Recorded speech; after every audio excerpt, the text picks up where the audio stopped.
Sa simula ng pelikula, ang pamilya Kappa ay iniimbitahan sa isang resort para sa isang holiday trip. Ang mga magulang, sina Guy at Priska, hindi pa nakakarinig tungkol sa resort pero gayunpaman, excited sila. Pagdating nila, binati sila ng buong staff pati na ang manager. Dumating ang isang babae at binigyan sila ng welcome drinks. Pagkaraan ng ilang sandali, pinamunuan niya ang mga bata, Trent at Maddox sa labas kung saan maraming tao ang nagre-relax. Sa istasyon ng Candy, nakilala ng mga bata si Idleb, ang pamangkin ng manager.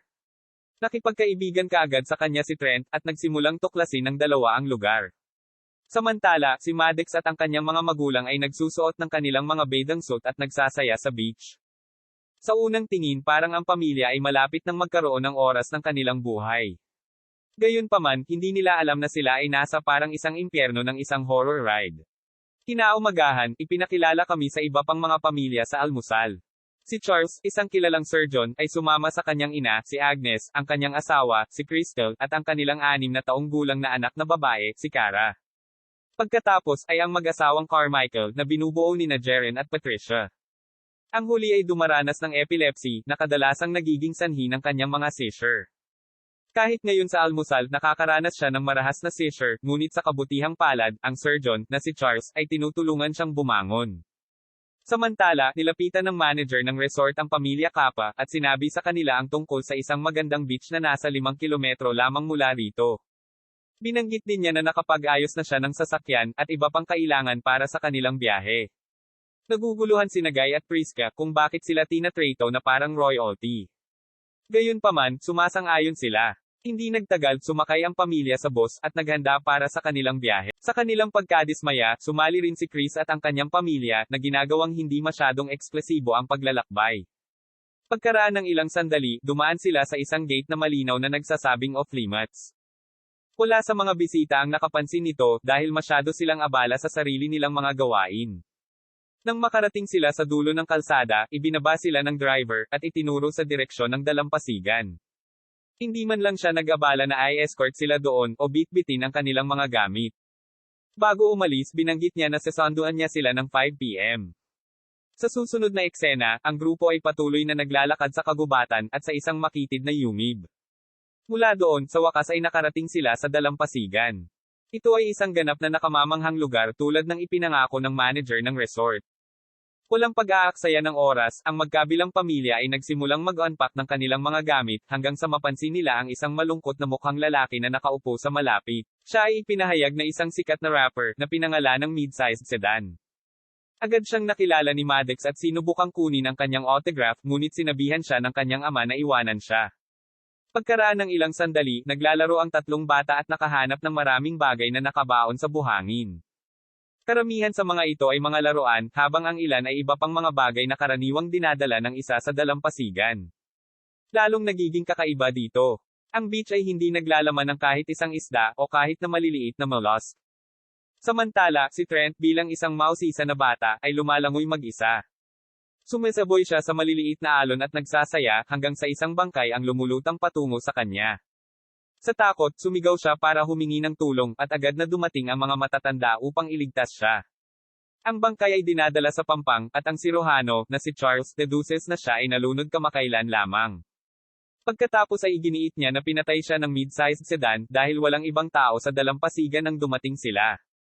Ang akusasyon ay lalong naging mapilit nang makitang dumudugo ang ilong ni sedan na nagpapahiwatig na nakipag-away siya sa babae. Sinubukan ng huli na ipaliwanag na wala siyang kinalaman sa insidente, ngunit walang naniniwala sa kanya. Samantala, ang maliit na batang lalaki, na si Trent, patuloy na nagrereklamo na mas mahigpit ang kanyang swimsuit. Ang ina ni Charles, na si Agnes, ay nahihirapan din daw siyang huminga. Nang maramdamang may masamang nangyayari, sinubukan ni Charles na humingi ng tulong, ngunit walang signal sa lugar. Kaya lang, ang mag-asawa mula kanina, dumating ang mga Carmichaels doon. Ibinaba na rin sila ng driver sa utos ng manager ng resort. Ang takot na grupo ay agad na nagpaalam sa kanila tungkol sa sitwasyon, at sa makatuwid, ang asawa, na si Jeren, ay nagpasya na pigilan ang driver sa pag-alis. Gayunpaman, sa sandaling tumakbo siya sa loob ng yumib, nawalan siya ng malay. Makalipas ang ilang segundo, nagising siya sa dalampasigan na masakit ang ulo. Ang lahat ay nalilito sa nangyari, ngunit bago nila ito maimbestigahan, nalaman nilang tumigil sa paghinga si Agnes. Agad na sinugod siya ng grupo, at sinubukan ni Charles ang kanyang makakaya na buhayin ang kanyang ina. Sa kasamaang palad, ang lahat ng kanyang pagsisikap ay nauuwi sa walang kabuluhan. Samantala, ang mga Carmichaels ay nakikipag-usap sa mga bata ng Kappa, upang makagambala sa kanila. Tinanong ni Jaren ang batang lalaki sa kanyang edad, na sinagot ni Trent ng 6. Mahirap paniwalaan ang mga Carmichael dahil mukhang mas matanda siya. Sa sandaling iyon, dumating si Priska sa eksena at natigilan nang makita ang kanyang mga anak. Himala, sila ay tumanda ng ilang taon, na ginagawang imposibleng makilala. Nang makita ang kaguluhang nangyayari sa paligid niya, tumakbo si Sedan para dito, at hinabol siya ni Charles. Gayunpaman, sa sandaling maabot nila ang caravan, sila ay nawala ng malay, at nagkamalay muli sa dalampasigan. Nasaksihan ng lahat ng ito, iginiit ng isang nag-aalalang si Priska na dapat silang humanap ng ibang paraan palabas ng lugar. Sa kasamaang palad, sa tuwing lalapit ang isa sa kanila sa malaking kanyan, nawalan sila ng malay at napadpad muli sa dalampasigan. Nangangahulugan ito na nakulong sila for good na may second bangkay sa paligid nila. Ang masaklap pa nito, ang mga bata ay mabilis na tumatanda kaya mahirap maghanap ng bagong damit para sa kanila. Panic set in, at ang mga matatanda ay nagsimulang mag-brainstorm kung ano ang susunod na gagawin. Naniniwala ang mga kapos na isang virus ang nagdudulot ng lahat ng anomalya habang si Charles, na nagsimulang maging paranoid, ay tinaga ang mukha ni Sedan gamit ang isang kutsilyo. Nakapagtataka, ang hiwa ay gumaling kaagad, halos parang hindi ito umiral. Pagkaraan ng ilang sandali, kinuha ni Maddox si Sedan at tinanong siya ng katotohanan tungkol sa lugar. Nangako ang huli na siya ay walang kaalam-alam tulad nila. Habang comfortable ang dalawa sa pag-uusap, ipinahayag ni Sedan na siya ay dumaranas ng isang pambihirang kondisyon na pumipigil sa kanyang dugo mula sa pamumuo. Samantala, natuklasan din ng mga matatanda na ang batang babae na natagpuan nilang patay sa dalampasigan ay may sclerosis. Sa sandaling iyon, nagsimulang mawala ng malay si Priska, at hindi nagtagal ay bumagsak sa lupa. May tumor pala siya, at ito ang pangunahing dahilan kung bakit nasira ang kasal nila ni Guy. Bago sila dumating sa dalampasigan, ito ay isang maliit na tumor, ngunit ngayon, ito ay lumaki at naging kasing laki ng bola ng tennis. Sa paglipas ng oras, nagpasya si Charles na magsagawa ng operasyon gamit ang kutsilyo na mayroon siya. Gayunpaman, sa sandaling gumawa siya ng isang paghiwa, agad itong gumagaling, tulad ng ginawa nito kay Sedan. Ang masama pa nito, nagsimulang kausapin ni Charles ang kanyang sarili. Bago dumating sa beach na ito, nagpakita siya ng mga sintomas ng schizophrenia, ngunit ngayon, ang sakit ay pumalit sa kanya. Sa kabutihang palad, tinulungan siya ng iba pang grupo na matanggal ito, upang maipagpatuloy niya ang operasyon.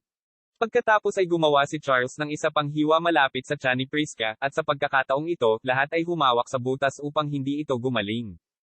Inilabas lamang nila ito pagkatapos na mailabas ni Charles ang higanteng tumor. At sa sandaling gumaling ang sugat ay namulat si Priska. Wala na siyang sakit ngayon. Sa kasamaang palad, ang kanilang masayang sandali ay hindi nagtagal dahil napagtanto nila na ang namatay na babae mula kanina ay naging alikabok at buto. Ilang oras pa lang ay inilabas na ang katawan niya pero kahit papaano, tuluyan na itong naagnas. Si Priska, na isang tagapangasiwa ng museo, ay sumusuri sa mga buto at ipinaliwanag na ang isang bagay na tulad nito ay tumatagal ng hindi bababa sa 7 taon upang mabulok.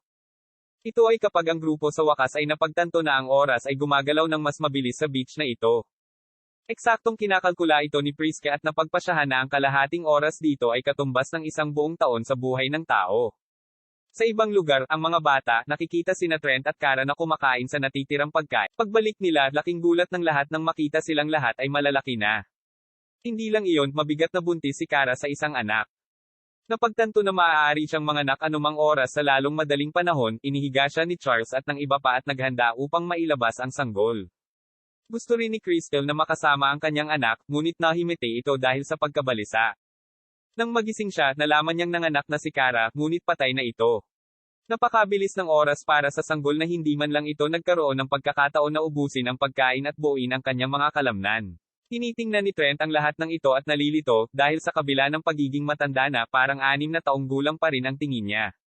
Sa kabilang banda, si Charles ay nagsimulang mawala ito. Sa isang pagkakataon, binyantaan niya si Jerry na umalis, habang sa isa pa, sinabihan niya ang kanyang asawa na maglagay ng makeup na sinasabing siya ay mukhang pangit.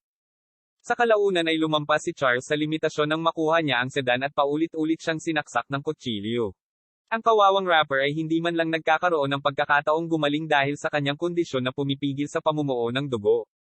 Nawasak, nagpa siya si Jeren na tumawid sa mga alon at humingi ng tulong, na sinasabing ipagsapalaran ang kanyang buhay ay mas mabuti kaysa mamatay dito ng dahan-dahan. Pagkaalis niya, dahan-dahang inalis ni Guy ang kutsilyo kay Charles, na, sa puntong ito, ay naging ganap na paranoid. Nang makita niya ito, bigla siyang may na-realize. Lahat ng mga pamilyang dumating sa dalampasigan ay may pagkakatulad. Hindi bababa sa isa sa kanilang mga miyembro ang naghihirap mula sa isang karamdaman. Halimbawa, may tumor si Priska, si Charles ay may schizophrenia, si Sedan ay may pambihirang kondisyon sa dugo habang ang namatay na babae ay may multiple sclerosis. Tinanong ni Guy ang kanyang asawa kung saan niya nakuha ang invitation card. Inihayag ni Priska na nakuha niya ito sa isang random na sweepstakes na nasa likod ng kanyang resibo sa parmasya. Ito ay nagtatapos na alam na ng mga may-ari ng resort ang kanilang mga medikal na kasaysayan. Sa susunod na eksena, nang lumangoy si Maddox, may nakita siyang bangkay. Ito ay ipinahayag na si Jeren. Naitim siguro siya sa loob ng tubig at nalunod, katulad ng nangyari sa babae kanina. Nang makita siya, umiiyak si Patricia sa matinding paghihirap habang ang natitirang grupo ay lalong nawasak dahil literal na wala silang matakasan. Gayunpaman, ayaw ni Kara na sumuko ng ganoon kadali. Nagpa siya siyang umakyat sa kanyon at halos magtagumpay dito. Sa kasamaang palad, sa kanyang pag-abot sa tuktok, siya ay umitim at nahulog sa kanyang kamatayan. Makalipas ang ilang segundo, nagsimulang manginig si Patricia ng marahas, at namatay din siya. Sa ganitong paraan, 2 pang bangkay ang idinaragdag sa koleksyon. Di nagtagal, ang araw ay nagiging gabi, at ang mag-asawang Kappa ay unti-unting nawala ng malay. Sa puntong ito, hindi na nila maalala kung bakit sinusubukan nilang umalis sa magandang lugar na ito. Sa kabilang banda, ang kanilang mga anak ay nakahukay ng isang libro, na tila pag-aari ng mga taong nauna sa kanila. Dito, binanggit ang mga pangalan ng lahat ng tao, kasama ang kanilang mga address at karamdaman. Sa sandaling iyon, ang atensyon ni Trent ay naulipat ng isang liwanag na nagmumula sa tuktok ng isang burol. Sa isang malapit na pagtingin, nalaman niya na ito ay isang kamera. Nangangahulugan ito na may nag-iinspeksyon ng mabuti sa kanila. Samantala, si Charles na naging isang ticking time bomb, ay dahan-daang lumapit kay Guy upang tapusin siya. Hindi ito nakikita ng huli dahil halos nabulag na siya. Hindi nagtagal, sinunggaban siya ni Charles at sinimulang hiwain ang kanyang katawan gamit ang isang kutsilyo. Nasa malapit lang si Priska ngunit hindi niya ito naririnig dahil nabingi siya. Gayunpaman, nang malaman niya kung ano ang nangyayari, kumuha siya ng kalawang na kutsilyo at inatake si Charles nito. Nagawa niyang gumawa ng maliit na hiwa sa mga braso nito, ngunit sapat na ito para patayin siya dahil agad na pumasok ang kalawang sa kanyang mga ugat. Sa ibang lugar, dahan-dahang pumasok ang magkapatid sa kuweba kung saan nakasalubong nila ang isang tumatandang kristal.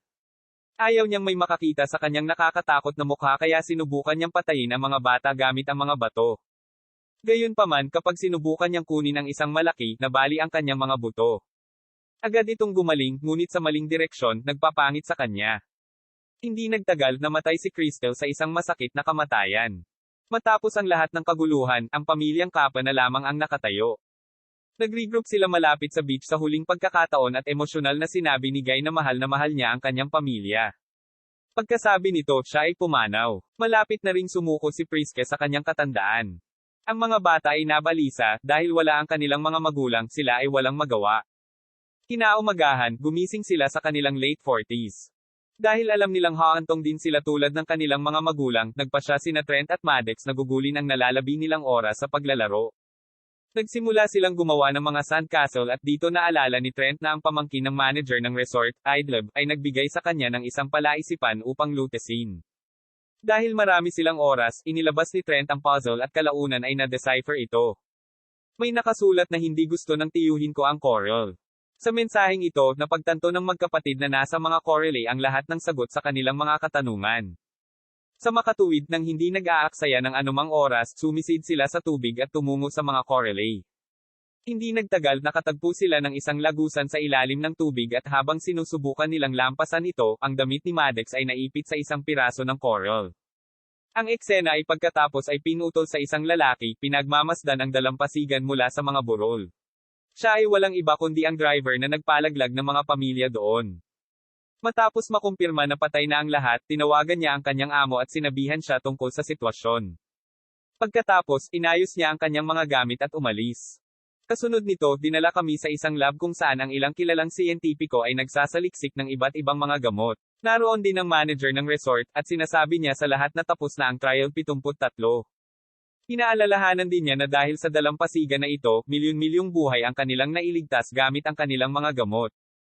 Dito, malalaman natin na ang resort ay talagang isang pagkukunwari para sa isang kumpanya ng gamot. Ginagamit nila ang beach upang magsagawa ng mga klinikal na pagsubok sa mga taong may sakit, upang makuha nila ang mga resulta sa loob ng ilang minuto kumpara sa mga taon. Ang mga welcome drink na ibinibigay nila sa kanilang mga bisita ay talagang may halong pagsubok ng mga gamot para sa kanilang mga partikular na sakit. Sa ibang lugar nakikita natin ang magkakapatid na kapa na kahit papaano ay nakaligtas sa nakamamatay na mga alon. Nakabalik na sila ngayon sa resort, dala ang notebook na nakita nila sa dalampasigan. Di nagtagal nakahanap sila ng isang pulis na nagbabakasyon din at sinabi sa kanya ang lahat ng nangyari. Para maintindihan niya, iniabot pa sa kanya ng magkapatid ang notebook na may listahan ng lahat ng nawawalang tao. Ang pulis ay gumawa ng ilang mga tawag at napagpasyahan na ang mga tao ay talagang nawawala. Sa huling eksena, ang medical na lab ay nabusted at ang lahat ng mga siyentipiko ay dinala sa kustodiya. Para naman sa magkakapatid na kapa, inihatid sila pauwi sakay ng chopper. Maraming salamat po sa inyong panonood. Kung nagustuhan nyo ang aming video, please subscribe sa aming channel. Maraming salamat po.